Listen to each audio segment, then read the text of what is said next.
Hi everyone, my name is Caroline Modarressy-Tehrani and I'm a feminist, and I'm also a host and producer of HuffPost Live, the online streaming network of the Huffington Post, where I talk about everything from US politics to religion to world news to the economy to social justice. Well, today I want us to have a conversation about feminism and how it's being used as a political weapon, particularly the new discourse of intersectionality and how intersectional feminism is going to come to define this upcoming US election. And it's something I've been thinking about and talking about with a lot of smart, politically minded women on my show, WMN, where, unlike other programs you might see, there aren't just panels of white men talking at you. It's all women of all colours and all backgrounds, of all orientations, being real and speaking their experience. It's how I met the brilliant Feminista Jones, who of course is the brainchild of this conference we're all a part of this weekend. And I'm so happy to say that Feminista isn't the only talented, sharp woman that I've had the good fortune of meeting during my course of my work. From Roxane Gay to Senator Kirsten Gillibrand to Salma Hayek, the women that I meet every day inspire me to be better, to think smarter, and fight for equality. One, because, well, we all deserve it, and two, because the more of us that are empowered and emboldened about our rights, the better the situation for all women of all backgrounds, ethnicity, race, and socio-economic status. But talking about women's equality through the language of feminism isn't always easy. For some utterly bizarre reason, feminism has been seen as a dirty word. If it isn't about bra burning, well, it must be about man-hating, right? Well, wrong, and all of you watching know that, but it's hard stigma to shake off. And on the flip side, feminism has also struggled for years with a self-image problem. There are probably some people out there who think that feminism is somehow just for white women, or wealthy women, or straight women, or college-educated women, or if insert your stereotypical feminist trait here. Now, thankfully, there's been a groundswell of grassroots dialogue spread and shaped in a formative way by social media to highlight how intersectionality needs to be the language that feminists speak today. And that intersectionality goes to the heart of what should be defined as feminist concerns. So women's issues tend to be thought of as reproductive rights, which are of course fundamentally important. Our bodies have long been weaponized and treated as entities that we're not smart enough to look after ourselves. This year, for example, the Supreme Court is likely to hear whole woman's health versus coal, as a case with roots in Texas, where onerous restrictions on abortion has already forced the closure of clinics across the state, as a move that hurts women of colour and low-income women more than any other group. But it's a fight that every woman, and man for that matter, should be aware of. More people understanding that what are called typically referred to as women's issues go beyond reproductive freedoms. Women's issues in 2016 are Black Lives Matter, climate change, equal pay, criminal justice reform. The list goes on. Intersectionality has power in private and on the national political stage as well. But when we see feminism at work on a national stage, it doesn't always feel that way. Feminism is being co-opted by every political party wanting to make gains with women voters. But not understanding intersectionality can be the undoing of even the most well-meaning politicians. Take Democratic Colorado Senator Mark Udall. Well, thinking that women are one no-issue voting blocs and are only concerned with reproductive rights damaged Udall in the midterm elections last year. Udall's camp spent thousands of dollars and multiple hours of ad time in the state to try and appeal to female voters, telling them that if they wanted to safeguard their reproductive rights, well, they needed to vote for him. What he didn't realise was that today's feminism is intersectional. Yes, reproductive rights are fundamental. And yes, personhood legislation is nothing more than a thinly veiled attempt to attack and undermine women's choice. But women are multi-issue voters. They care about criminal justice reform, the economy, education, healthcare, climate change, and jobs. Ultimately, Udall lost to Cory Gardner, a Republican who capitalised on the attacks against Udall, who eventually earned the unfortunate nickname of Mark Uterus, and convinced voters in the state that he could deliver on those other public policy matters. Well, incidentally, the controversial personhood amendment was voted down in the state, showing that voters are deeper-minded than one-note politicians might think. But Cory Gardner's win wasn't some big aha moment for the Republicans, who achieved the largest gender gap amongst voters in history in the last general election. This time around, they figure they've got a way to bridge that gap because they have a woman in the race. Yes, Carly Fiorina, former CEO of Hewlett-Packard and the lone female GOP presidential candidate, who earlier this year called feminism a movement that has, in her words, quote, devolved into a left-leaning political ideology where women are pitted against men and used as a political weapon to win elections. Well, she's wrong, and yet, as writer and commentator Sally Cohn rightly points out, Fiorina has been frequently utilising feminist identity politics, like when she put down attacks on her appearance by the likes of Donald Trump, or when she refused to get into a discussion about what woman that she'd want to see on a $10 bill, arguing that it's an empty gesture when we instead ought to, quote, recognise that women are not a special interest group. Right on, Carly. Except that when it comes to women's interests, well, Fiorina hasn't got them in mind. She too has a vagina, but unlike Hillary Clinton, she's not going to protect yours. She's rabidly against Planned Parenthood, supports clampdowns on abortion rights, and has an abysmal track record when it comes to protecting female workers. She said before that against both the Lilly Ledbetter Fair Pay Act and the Paycheck Fairness Act, calling them nothing more than tokens that don't help women advance in the workplace. For more on her workplace politics, you can see her tenure at Hewlett-Packard, where she broke a glass ceiling and then broke the company. But one thing the GOP has not accounted for when they figure a woman can help beat a woman in the polls is the Democrats' growing understanding of the need to embrace intersectional feminism.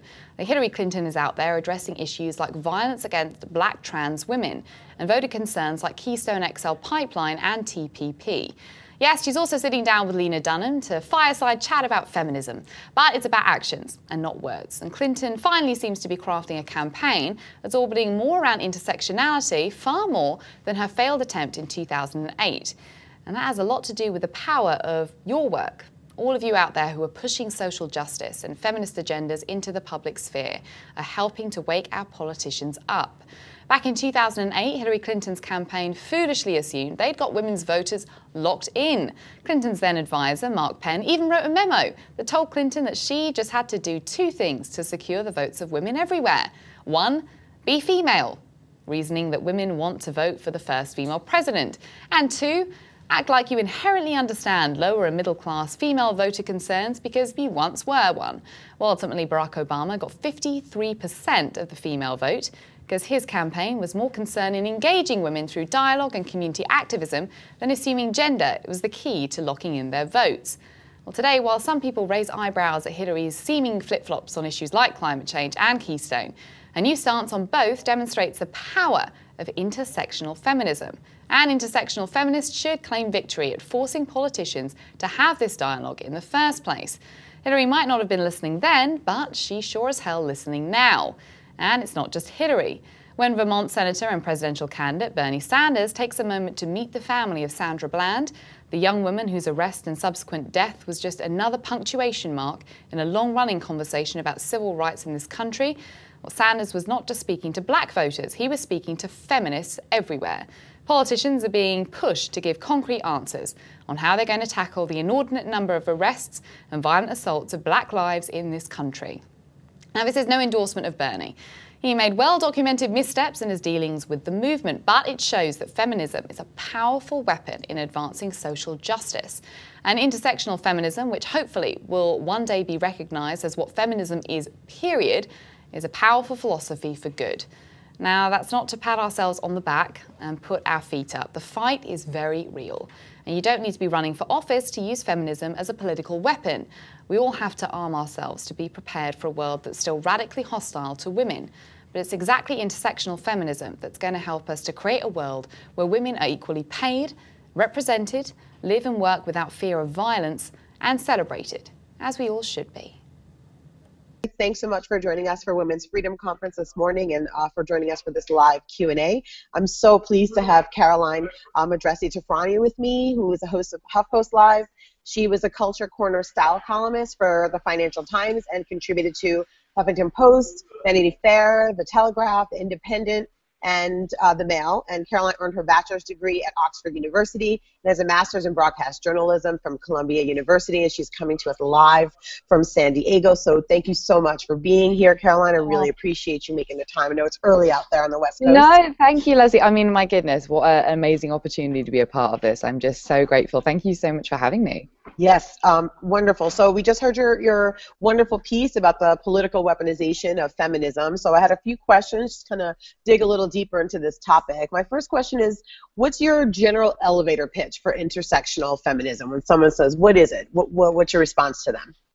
Well, of course, I should probably preface this by saying that I hope no one thought from my talk that intersectional feminism is something new. Obviously, Kimberly Crenshaw, coined this term, a couple of decades ago now. So this is definitely nothing new to people who are in feminist circles. But I think that amazingly, just for the last, I would say, 12 months, intersectional feminism has been something people are talking about, people are using more and more.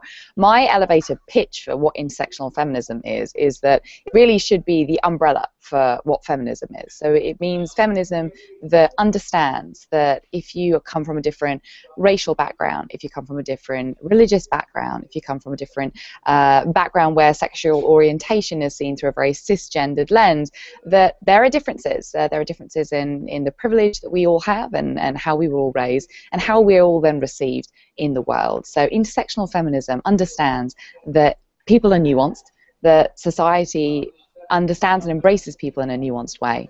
And we have to take that into account when we're thinking about the kind of social justice and the kind of changes we want to see in the world today. Awesome, and that's such a wonderful framing for all the work that we're trying to do today with Women's Freedom Conference. And people who are listening, you can join our conversation on Twitter. Just use hashtag WFC2015, and you can use that all day today to join the conversation, and also catch up with us at womensfreedomconference.com/live. That's LIVE. So next, I wanted to ask you how you see from your wonderful 100-mile view standpoint in the media right now, the feminist movement making itself known in the Middle East, and what that's been looking like.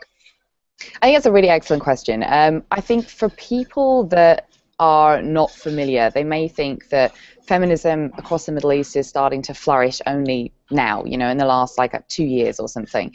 Really, feminism has had deep roots in the Middle East for quite some time. Unfortunately, a lot of times women living in certain countries that are still very much patriarchal societies. I mean, the United States is still very much a patriarchal society, so we are not going to start looking down on other cultures here for any moment, because we definitely do not have it right. But there are certain cultures that are highly restrictive on women's movements, on women's dress, on women being able to proffer speech in public. Iran, for example, and that's where my father comes from. I've spent much time back and forward in Iran as a young person, and it is one of those countries where I think feminism is being shown and being shown a lot more widely because of social media. So whilst feminism has always been in existence in somewhere like Iran, social media has really helped to get that out there, and so people really understand that, hey, women everywhere are interested in furthering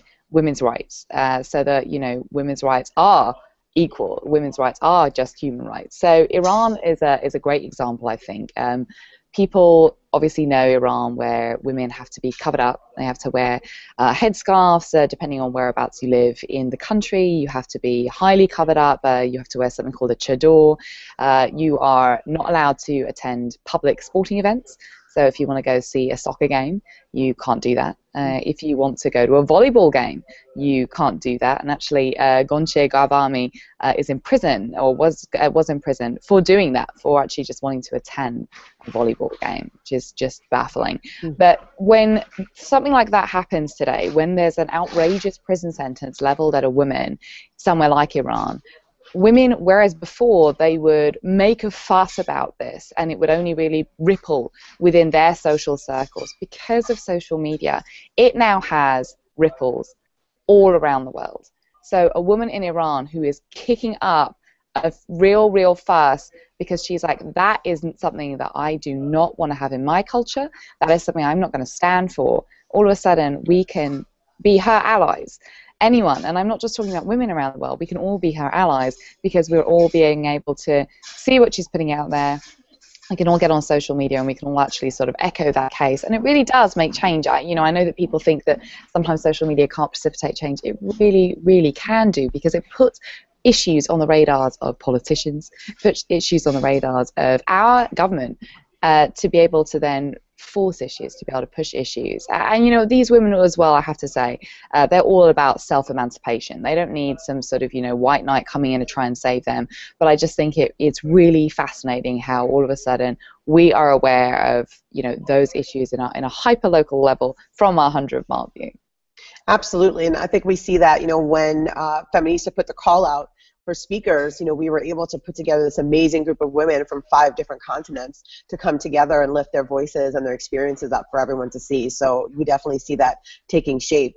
One thing that I really love that you mentioned in your piece is this notion of expanding what feminist issues are. So let's talk a little bit about how all issues that affect women of color are really feminist issues and kind of what that means. Yeah, I mean, where do we start, right? Like every single time we open the news today, there is another issue, there's another aspect of our world that is changing that unfortunately disproportionately affects women of color in this country. So if we're talking about criminal justice reform, which thankfully is now becoming a bipartisan issue. So I had the amazing Van Jones, he came on HuffPost Live with me a few months ago with Newt Gingrich, of all people, right? So Van was in one corner, Newt Gingrich in the other corner. They're both talking about criminal justice reform. What was missing from our conversation, I guess, was a hyper focus on women and women of color in particular in that conversation, because young men in this country, I mean, people have talked about how incarceration of young black men is almost like a new slavery. The number of black men, 1 in 3 black men at any point in time may see the inside of a prison cell. It's just baffling to me. But then that's going to disproportionately impact women as well, whether they are the ones incarcerated or whether they are the mothers, the sisters, the wives, the daughters of those incarcerated. So, criminal justice is just as a broad example, impacts women of color. It really, really does. And for people and politicians and local communities to understand that, I think then helps shift what we think we have power to change. So, if you don't think that something affects you, you might not think it's relevant to try and change it. But so many people, I think, are more aware that, hang on a second, most issues either disproportionately affect women because of the way that we are living in a society that is skewed towards men still and skewed towards white men. It just is a fact. Mm-hmm. I think the more we understand that, the more then we have the ability to have mass social change. Criminal justice reform is one example. Climate change is another example. Climate change severely affects women around the world.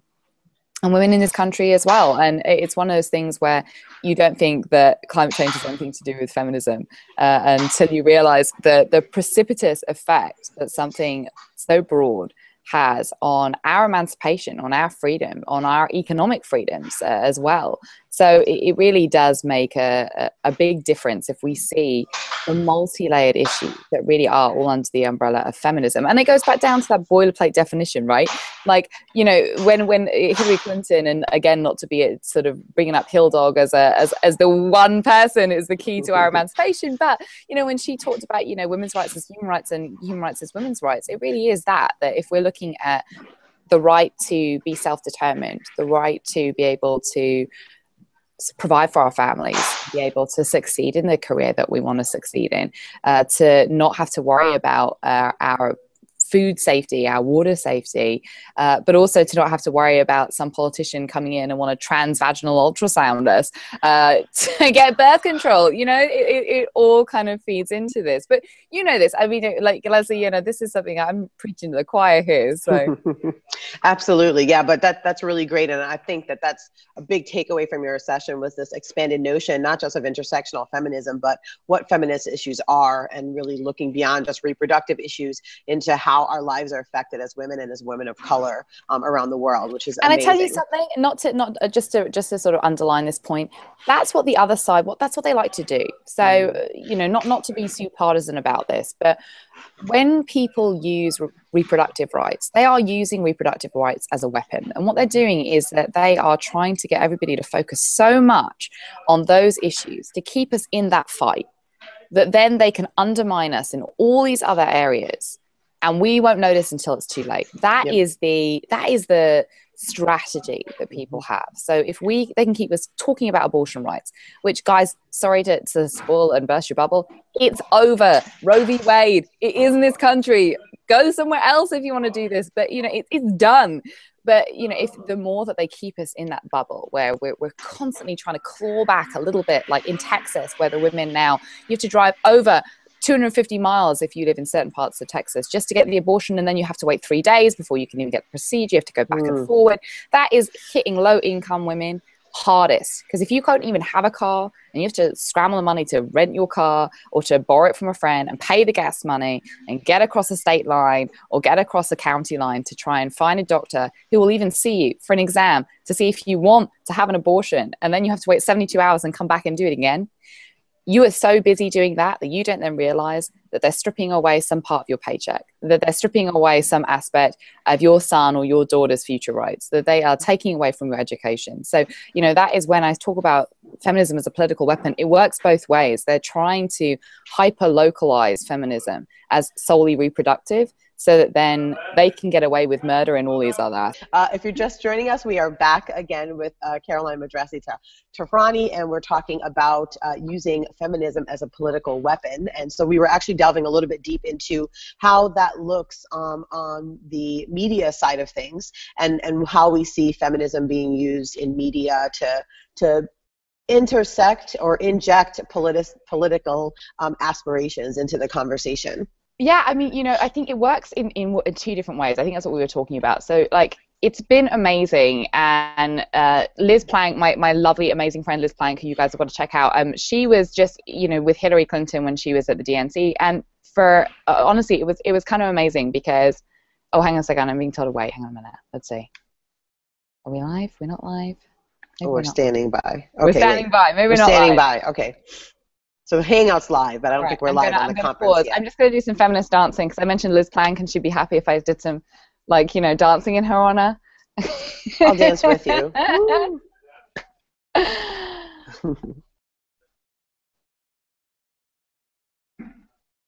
Yeah, I think we're live here, but I don't think Honey's pushed us to the larger group yet. Oh, okay. That's what it sounds like. This is so fun. I love this. I love that this is so cool. Like, waking up really early and just chatting to women is my favorite thing. I know, right? It's like all the great female energy is so awesome. I'm sorry, y'all. No, it's all good. No, it's good. I think this is fine. I mean, we're just chilling. It's okay. The site crashed. Oh no. So that's we literally broke the internet. We literally broke did the it. internet. I'm wondering if we can share this link and keep going. Like, share the big Google Hangout. Oh, stop the Google Hangout. Like, yeah, if you're live, we can do that. The YouTube link.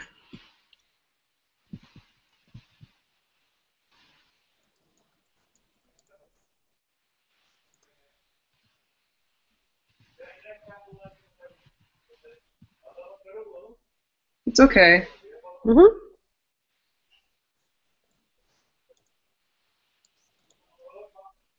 Just hold on.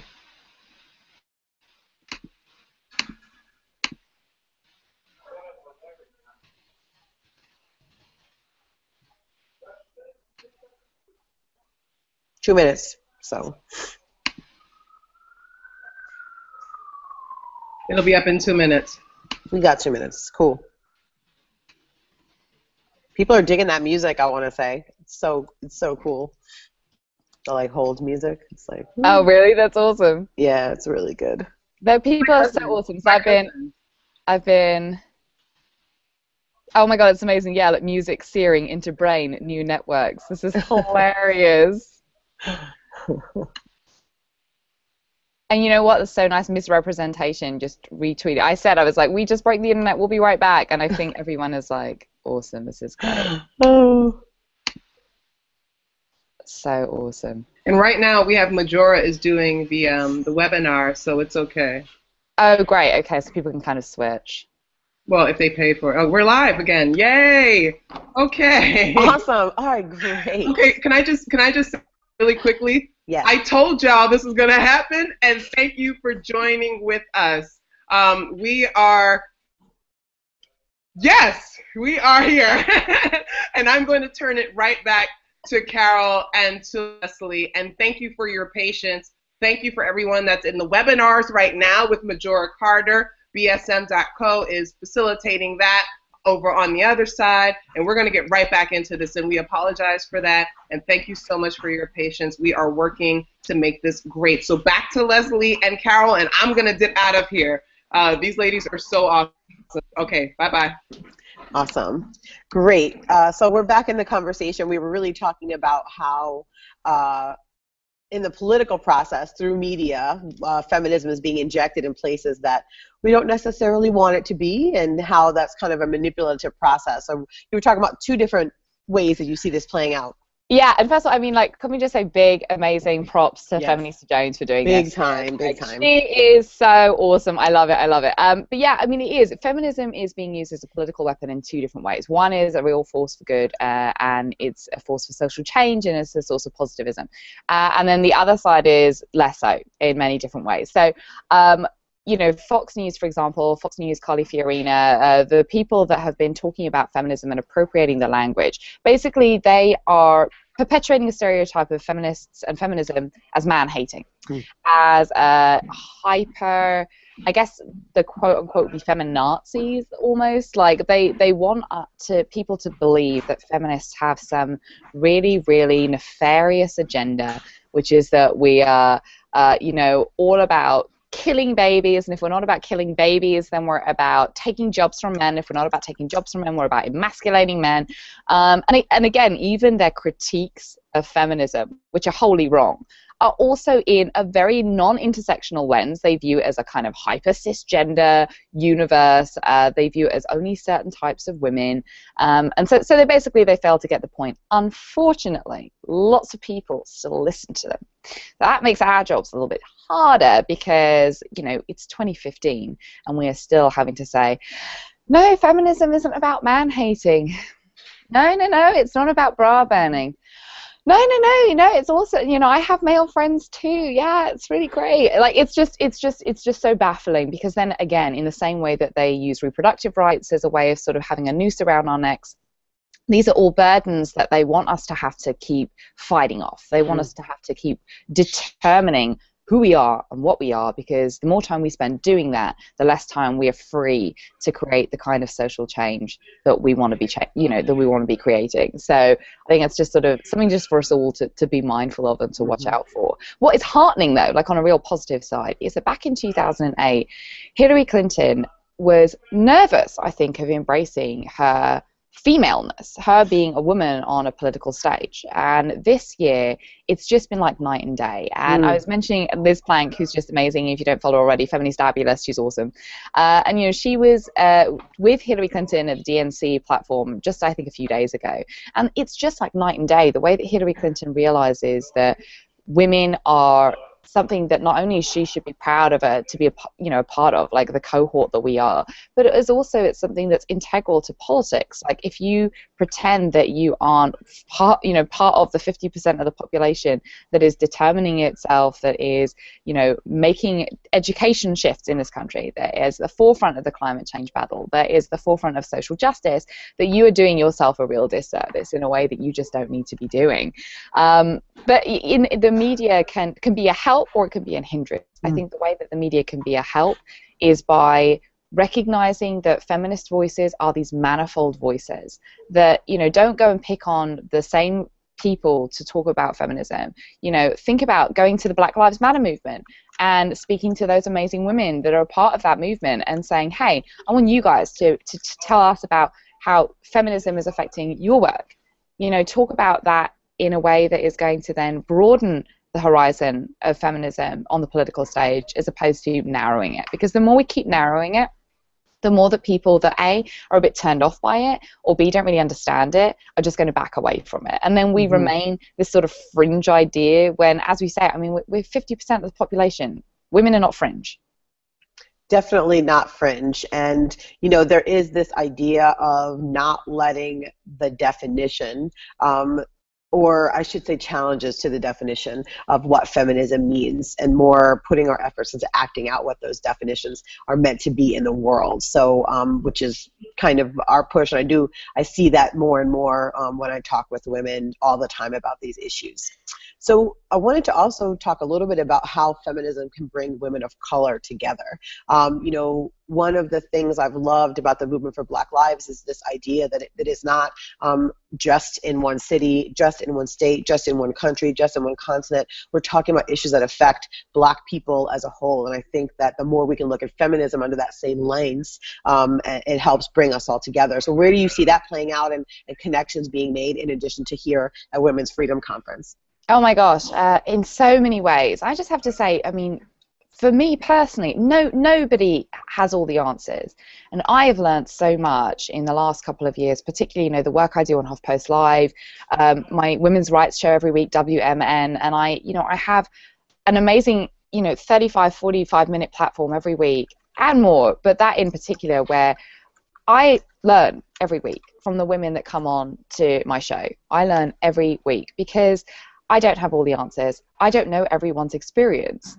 And the more that we learn and listen and are interconnected and talk to one another, the more that we realize that there is nuance and that there are so many, not just shades of gray, but shades of purple, shades of pink, shades of every color of the rainbow, because that is so important in a way that is going to help us all build our movements. And I also think on the flip side of this, the understanding and recognition of privilege, but then not to use that word as a way to silence conversations. I think that there had been a moment, I think a few months ago, where I was starting to see, instead of the word privilege being used as a way of like, I need to hold on a minute, pause, and really think about how my upbringing and my experience and my skin color and all those things are different and affect me differently to that woman, to this woman, to the woman sitting next to me, to the woman on the subway opposite me. But then on the flip side, I think some people were saying, well, you can't talk about that because you're privileged. Well, yes, I think that there is an element of don't try and speak down to people. We all need to make sure we don't do that. But also I think we need to be mindful that people are trying to find their way and that they don't really have all the answers. They don't really know everything yet. And we need to give people some space, I think a bit of grace, to be able to get it wrong, but also to be able to be educated so they understand that, like, listen, because we're talking about your privilege as, a white middle-class woman, it doesn't mean that we are trying to take you down. It just means that you need to open your eyes and open your horizons and understand that women all come from different backgrounds and experience.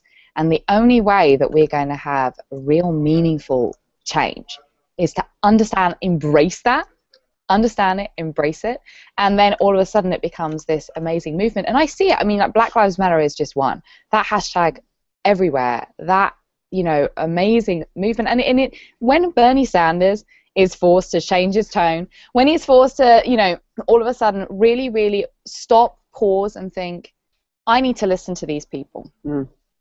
I might be somebody who's running for president of the United States, and we talk about the office with the highest amount of privilege in the land, but I need to stop and listen to this group of women and the messages that they're bringing, because I don't know that answer, and I need to be understanding of that answer, because these are people that are going to be the future of our country. And if I don't understand this, I'm not going to be able to have any kind of meaningful impact, because it doesn't make a difference. You can have all the power that you think you have. You can be the president of the United States, but unless you understand the intersectionality of what's going on, our environment, you don't really have anything, because the power of the people is always going to be more than the power of political office.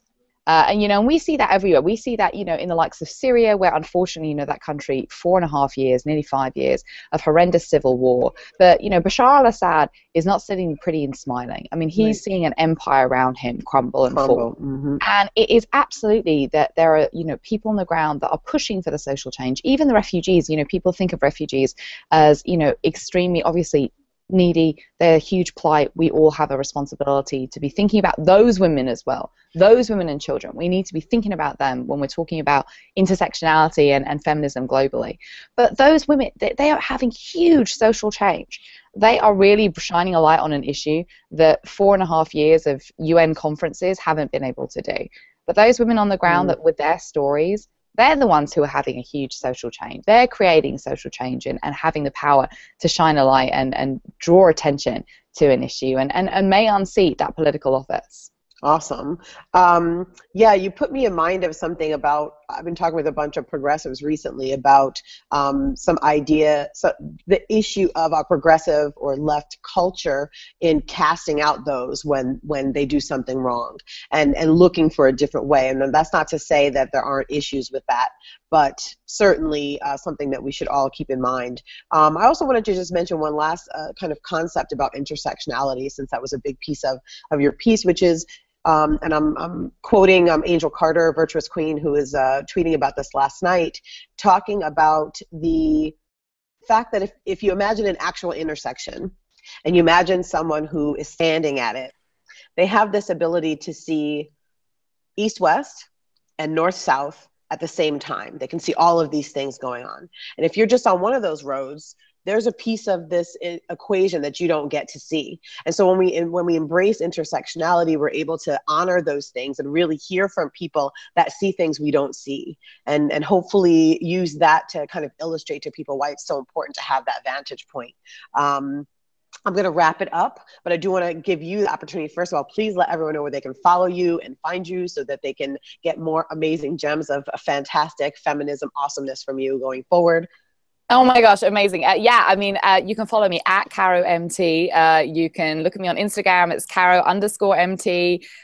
You can, on my website, carolinemt.com. Usually Google. There'll probably be somebody slagging me off somewhere about my feminist ways. You can find me that way. But just at CaroMT is where I love to engage with people on Twitter. So.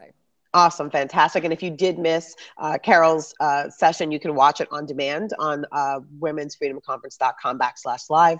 We're going to be signing off. Again, use the hashtag WFC2015 all day today to engage with the rest of the content we have coming up. We have some amazing sessions coming up. And tonight, live from New York City, we have our keynote address. So that's going to be really exciting and awesome as well. Thank you so much again, Carol, for being with us. This is Leslie Mack. You can follow me on Twitter at LeslieMAC, and we'll talk to you soon. Bye. Bye, guys.